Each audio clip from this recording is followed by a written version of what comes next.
मुझे तो इस बात की बड़ी खुशी हुई जब हमारे honourable chief justice of India mister Bobde Bombay high court की एक बेंच खोलने के लिए गोवा में गए और उन्होंने कहा कि Goa is an fine example where the uniform civil code is working since 1867 till date.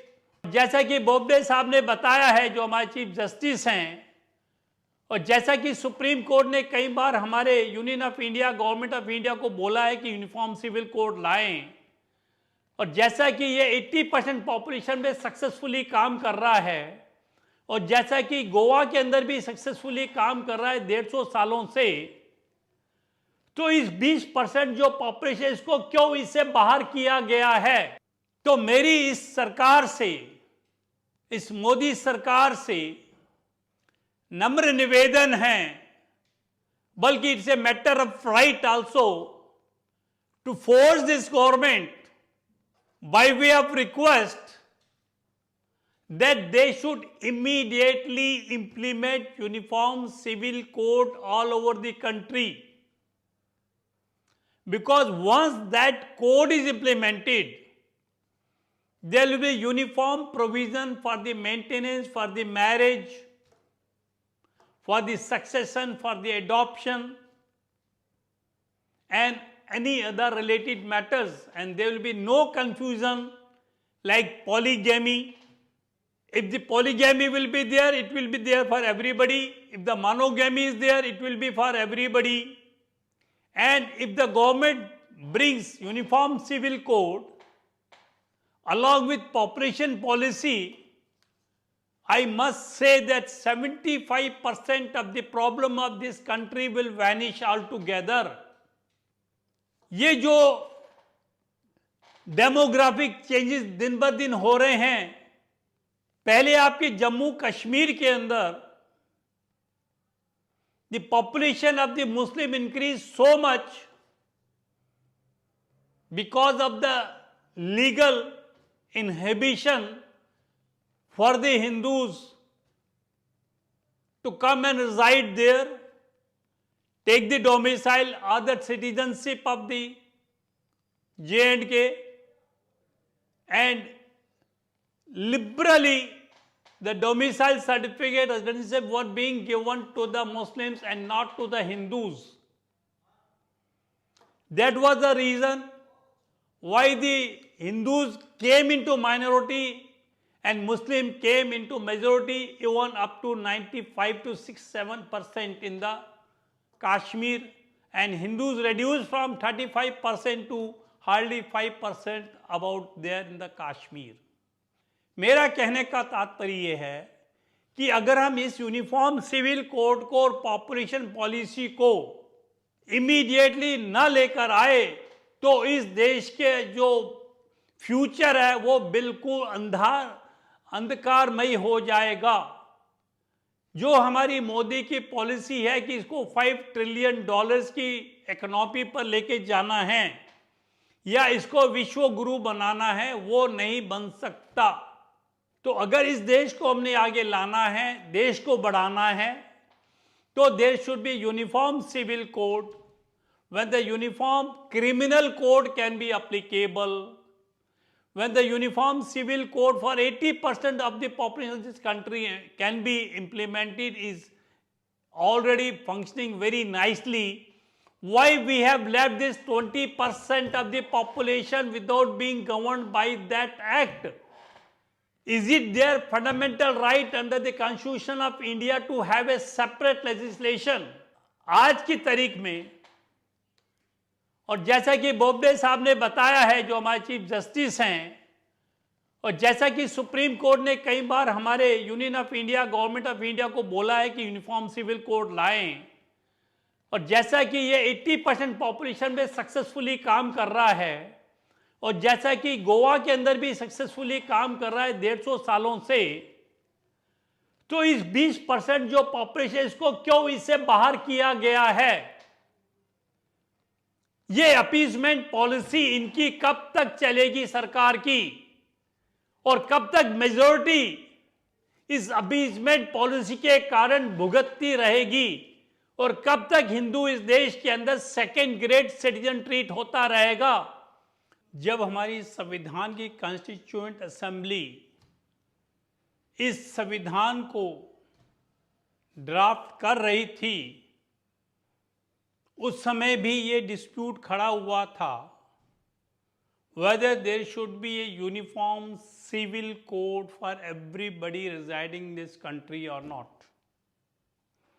Majority of the members of the Constitutional Assembly, they agreed to it, but for a small group of the members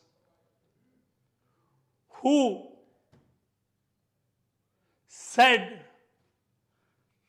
had certain reservations कि साहब it will affect the interest of minority Muslims. I do not know when this was a democratic country ruled by the vote, then how comes that point in between? Uniform civil code, when this country as a whole was a single unit, a federation of different states, rather union of different states, when there can be a uniform civil code for the Hindus, why not a uniform civil code can be there for every citizen of this country? When the constitution or the government or the parliament can bound 80% of the population of the country by bringing a uniform Marriage Act, Adoption Act and Guardian Act and Succession Acts. इस देश का बहुत ही दुर्भाग्य रहा है कि 80% जो population थी उनको तो इस कांग्रेस सरकार ने यूनिफॉर्म सिविल कोड से बाउंड कर दिया है और जो पॉपुलेशन 10 या 11% थी और आज की समय में वो मोर देन 25% हो चुकी है, उसको किसी भी सिविल कोड से बाइंड नहीं किया। उनके अभी भी शरीयत एक्ट 1937 और उनका मुस्लिम marriage act, resolution of marriage act 1939 आज भी चल रहे हैं और that is not fully codified. उसके अंदर भी जो उनके रिलीजियस टैक्स है उनके ऊपर रिलाई किया जाता है, जबकि हिंदू मैरिज एक्ट के अंदर, हिंदू अडॉप्शन एक्ट के अंदर, गार्डियन के एक्ट के अंदर, सक्सेशन एक्ट के अंदर एवरीथिंग इज स्पेसिफाइड। और यूनिफॉर्म सिविल कोड को जब ये डिस्प्यूट हुआ कॉन्स्टिट्यूशन कमेटी के अंदर, तो बजाय उस समय थोड़ी सी गलती वो कर गए जिसका नतीजा आज हमें भुगतना पड़ रहा है। अगर उस समय अंबेडकर जी जो चेयरमैन थे कॉन्स्टिट्यूशन कमेटी के, अगर इस बात को मान करके यूनिफॉर्म सिविल कोड उस समय लगा देते तो आज हमारे देश के अंदर जितनी प्रॉब्लम्स हैं वो 95% प्रॉब्लम अराइज ही नहीं होती।